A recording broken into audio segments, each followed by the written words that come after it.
Total 6 जगह पे पाकिस्तान में 24 इम्पैक्ट्स हुए हैं भारत की तरफ से। ये जो इम्पैक्ट्स हैं मुख्तलिफ तरीक़ों से मुख्तलिफ वेपन्स को इस्तेमाल करते हुए किए गए हैं 6 मकामात पर। इन 6 मकामात पर ये जो 24 इम्पैक्ट हुए, जो हमले हुए, इसमें 8 पाकिस्तानी शहीद हुए, 35 इंजर्ड हैं, ज़ख्मी हैं।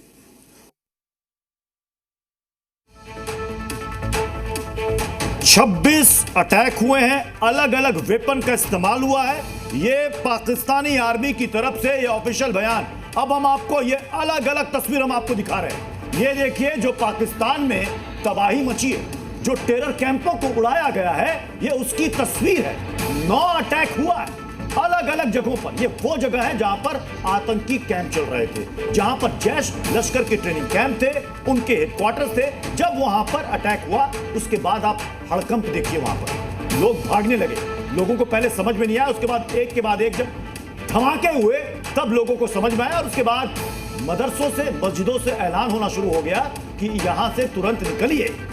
ये आपको हम अलग अलग तस्वीरें दिखा रहे हैं। 10 तस्वीर आप देखिए, ये पाकिस्तान की आधी रात की तबाही की तस्वीर है। और ये जो लोग हैं ये आतंकवादी हैं इनमें से ज्यादातर, क्योंकि हम इनको जब दिखा रहे हैं तो पाकिस्तान की तरफ से नैरेटिव सेट करने की कोशिश की जा रही है कि ये आम लोग हैं। आम लोग नहीं है, बिल्कुल सीधे सीधे भारतीय फौज ने, जो हमारी एयरफोर्स है, उसने सीधे सीधे तय करके सिर्फ आतंकवादी ठिकानों को ही टारगेट किया। आतंकवादी अब तक 75 की संख्या आ चुकी है, 75 आतंकवादी मारे जा चुके हैं। ये जो तस्वीरें आप स्क्रीन पर देख रहे हैं, अभी और भी कुछ तस्वीरें आने वाली हैं। जी न्यूज़ आपके सामने लगातार उस बड़ी खबर को रखने की तैयारी कर रहा है जो कि हो सकता है अब से कुछ देर बाद आए, लेकिन उसके साथ साथ हम एक आपको मैप भी दिखाएंगे। उस मैप के जरिए मुझे लगता है प्रत्युष ये बहुत इंपॉर्टेंट मैप है, इसको समझाना चाहिए और समझना चाहिए। ये बिल्कुल, ये देखिए जैसे जिसकी अब चर्चा कर रहे हैं, मुजफ्फराबाद, कोटली, ये वो इलाका, ये भिंबर, इस इलाके में यहाँ पर गोलीबारी चल रही है एलओसी में, भिंबर में। और सबसे बड़ी यहाँ से ये देखिए श्रीनगर से, ये देखिए ये जो है यहाँ से अगर आप देखेंगे बिल्कुल सीमा से सटा हुआ है। और ये पीओके का इलाका, पाक अधिकृत कश्मीर का इलाका, मुजफ्फराबाद जो पीओके की राजधानी, कोटली, भिंबर, जिसके बारे में मैंने बताया कि यहाँ पर लगातार पाकिस्तान की तरफ से इस वक्त गोलीबारी वहां पर चल रही है। मुरीद के जिसके बारे में मैं कह रहा था आपको, ये लश्कर का हेडक्वार्टर है, बहावलपुर। ये वो इलाके हैं बिल्कुल हिंदुस्तान की सीमा से बिल्कुल तो मुझे लग रहा है प्रत्युष ये कोई इलाका रहा होगा जहां से मिसाइल्स को टारगेट किया गया इन इलाकों पे। मुजफ्फराबाद, कोटली, ये जो इंडियन एयरफोर्स का ऑपरेशन है, चूंकि में तीनों सेना इसमें शामिल है। बिल्कुल इसमें आर्मी भी है, इसमें इंडियन एयरफोर्स भी है, साथ ही नेवी। स्कैल्प मिसाइल का इस्तेमाल करने का मतलब नेवी की इन्वॉल्वमेंट, जिसके बारे में हम कह रहे थे ना, ब्रह्मोस और स्कैल्प का हम विकल्प तलाश सकते हैं, उसका इस्तेमाल किया गया। पिन पॉइंटेड हैमर बम का इस्तेमाल किया गया। और मुझे जहां तक लग रहा है कि हैमर बम का इस्तेमाल यहां पर किया गया होगा, हैमर बम का इस्तेमाल यहां पर किया गया होगा, क्योंकि यहीं पर लोकेशन, मूवमेंट, मसूद अजहर की, हाफिज सईद की, कली तलहा का बयान आया था कि उसके अब्बा हुजूर, उसके वालिद जो हैं पाकिस्तान में सेफ हैं। और एक जगह खबर यह भी चली कि उसने मुंह से यह भी कह दिया कि पाकिस्तान के पंजाब प्रांत में। क्यों मरियम नवाज ने कहा कि तुरंत इमरजेंसी लगा। पर उनके कई अब्बा हुजूर आज नहीं रहे होंगे निश्चित तौर पर। 75 तो अभी तक खबर आ चुकी है कि नहीं रहे, और उम्मीद की जा रही है कि और भी आतंकवादी जो भारत में आतंक फैलाने की साजिशें रचते हैं, उनका हश्र भी वही हुआ होगा जो उन 75 का हुआ है। लेकिन इस वक्त खालिद सबसे इंपॉर्टेंट पार्ट श्रीनगर है, सबसे इंपॉर्टेंट पार्ट जम्मू कश्मीर है। हालांकि एलओसी पर इस वक्त जबरदस्त तरीके से फायरिंग हो रही है, लेकिन अलर्ट के तौर पर अभी क्या क्या चीजें वहां पर देखने को मिल रही हैं। और एक बड़ी खबर आ रही है, जैश का हेडक्वार्टर उड़ा दिया गया है। ये बड़ी ब्रेकिंग इस वक्त, लश्कर के मुख्यालय को तबाह कर दिया गया। हम बार बार क्यों कह रहे हैं, बिल्कुल पिन पॉइंटेड टारगेटेड हमला इस बार बालाकोट से बड़ा हुआ है। बालाकोट पर जो एयर स्ट्राइक हुई थी, उस वक्त भी हमने देखा था कि हमने जैश के कई लॉन्चिंग पैड को खत्म किया था। इस बार तगड़ी चोट सीधे मुख्यालय पर, सीधे हेडक्वार्टर पर। किसी से अंदाजा लगाइए, अभी तो सिर्फ आंकड़े पाकिस्तान आतंकियों के लाशों प्रत्युष मैं आपसे कह रहा हूं, आप देखिएगा, हो सकता है कोई बड़ी खबर आए। टॉप कमांडर मारा गया है, हो सकता है जिस खबर का इंतजार कर रहे हैं, मसूद अजहर जो कि यहाँ पर रहता है, उसका हेडक्वार्टर था ये, हो सकता है खबर वो भी सामने आ जाए, क्योंकि फौज ने बहुत सोच समझकर, बहुत रणनीति के साथ इस जगह को टारगेट किया है। पाकिस्तान के जो डीजी ISPR थे, जब बोल रहे थे उनके चेहरे की हवाइयाँ उड़ी हुई थी, वो बता रही थी कि उनके हाथ से बहुत कुछ निकल चुका है। उनके जो रहनुमा हैं, जो उनके पूरी की पूरी आर्मी को चला रहे हैं, आतंकवादी जो लोग हैं,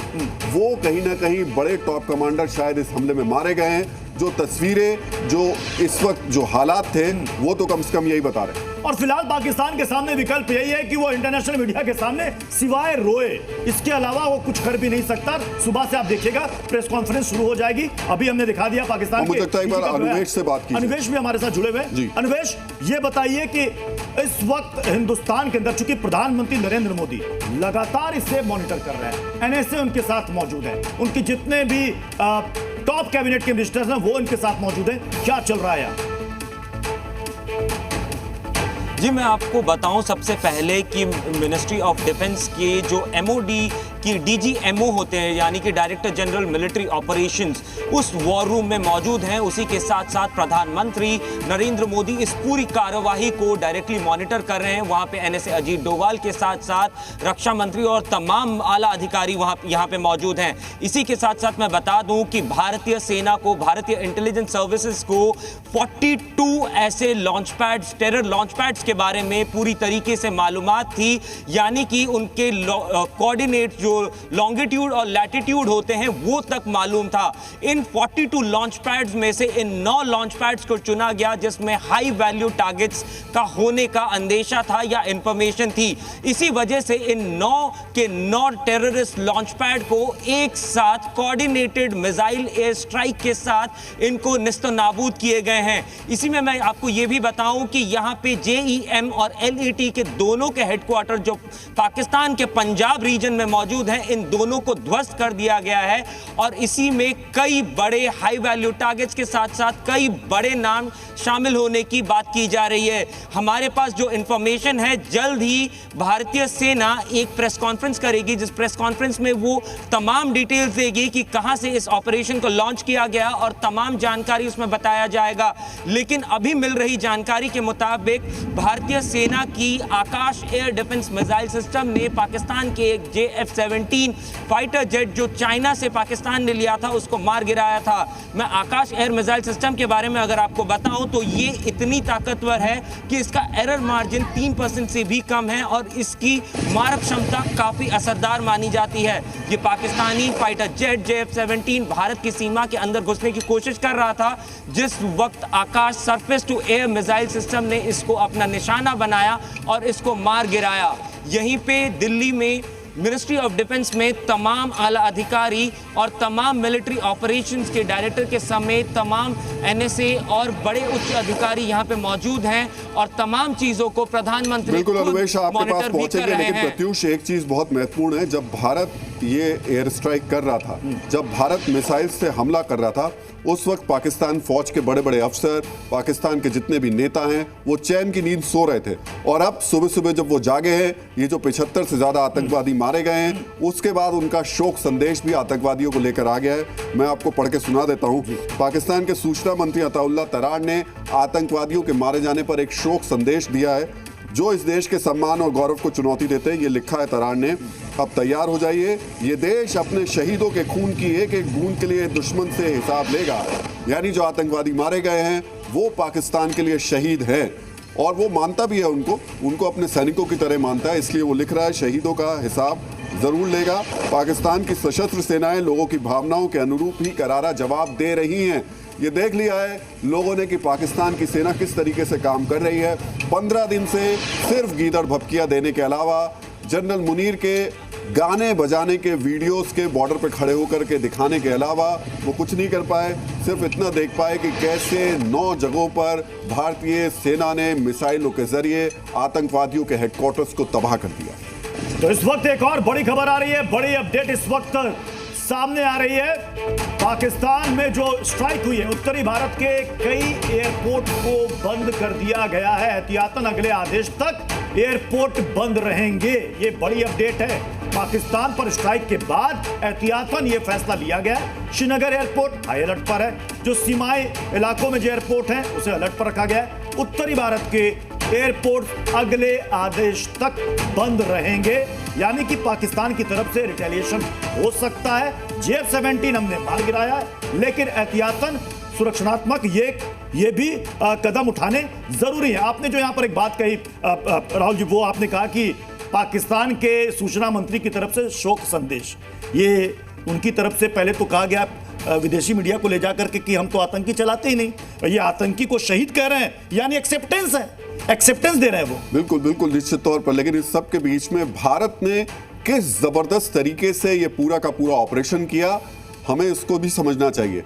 एक तरफ भारत जो एक्सरसाइज करने की बात कर रहा था, तमाम तरीके की मीटिंग्स चल रही थी। आज का दिन तय किया गया था दो महत्वपूर्ण चीजों को लेकर के। पहला ये मॉक ड्रिल होगी जो शाम 4 बजे का वक्त तय किया गया था। दूसरा महत्वपूर्ण ये कि आज एयरफोर्स की एक युद्धाभ्यास भी शुरू हो रहा था राजस्थान बॉर्डर पे। हर किसी के दिमाग में ये था कि शायद इन दोनों प्रोसेस के बाद में ही कोई बड़ा जवाब दिया जाएगा, बदला लिया जाएगा। और पाकिस्तान के अधिकारी भी, पाकिस्तान की सेना भी इसी वजह से चैन की नींद सो रही थी कि हो सकता है ये सब हो जाए, निपट जाए, उसके बाद भारत की तरफ से कुछ देखने को मिले। एक पार्ट ये था, ये सब कुछ किया जा रहा था और उस सब के बीच में रात के 1:30 बजे के आसपास भारतीय फौज ने सीधे अटैक किया। दूसरा, उसी वक्त डिप्लोमेटिक चैनल्स खोल दिए गए थे। कूटनीतिक तौर पर भारत के NSA लगातार जो बड़े देश हैं, जो हमारे मित्र देश हैं, उनसे बातचीत कर रहे थे, उन्हें समझा रहे थे, बता रहे थे। लेकिन ये प्रोसेस पहलगाम हमले के बाद से शुरू हो गई थी। आपको याद होगा जैसे ये हमला हुआ उसके बाद 20 देशों के राजनयिक को बुलाया गया था, उनको ब्रीफ किया गया था, बताया गया था कि जवाब तो देना होगा। अब जब ये जवाब दिया गया उसके बाद तुरंत अमेरिका को बताया गया, बाकी मित्र देशों को बताया गया कि देखिए हमने ये अटैक किया है। सबसे जो बड़ी चीज है, भारत की जो सबसे बड़ी ताकत है वो ये है कि इस हमले के बाद तमाम जितने भी देश अभी तक अपना रिस्पांस दे रहे हैं वो भारत के पक्ष में दे रहे हैं। यूनाइटेड नेशन सिक्योरिटी काउंसिल की तरफ से इतना जरूर आया कि भारत पाकिस्तान अपने तनाव को कम करें। एक भी शख्स इस वक्त पाकिस्तान के साथ खड़ा दिखाई नहीं दे रहा है। वो तुर्की है जो कि पहलगाम हमले के बाद से लगातार कह रहा था भारत के पाकिस्तान के पीछे खड़ा नजर आ रहा था। जिस दिन हमला हुआ था उस दिन शहबाज शरीफ तुर्की में मौजूद थे, तुर्की का युद्धपोत पहुंचा था वहां पर और ऐसा लग रहा था कि अगर ऐसा कुछ होगा तो तुर्की की तरफ से एक बैकअप मिल सकता है पाकिस्तान को। उस तक ने अपने मुंह पर इस वक्त उंगली लगा ली है, चुपचाप बैठ गया है, क्योंकि हर देश इस वक्त जान रहा है कि दुनिया इस वक्त भारत के साथ है। भारत ने जो कदम उठाया है उसकी बहुत सख्त जरूरत थी।